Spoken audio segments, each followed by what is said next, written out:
నేను అడుగుతుందేంటి, బోధకుడు చెప్పేదేమిటి?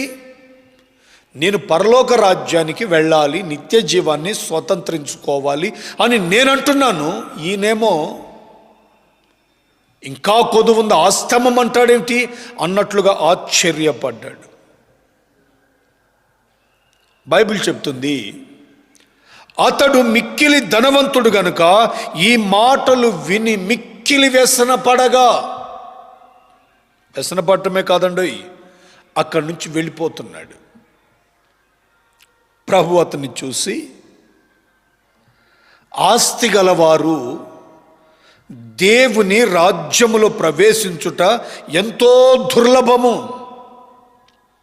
శిష్యుల వైపు తిరిగి, ధనవంతుడు పరలోక రాజ్యములో చేరుట కంటే సూది బెజ్జములో నుండి ఒంటె దూరుట సులభము అని అన్నారు.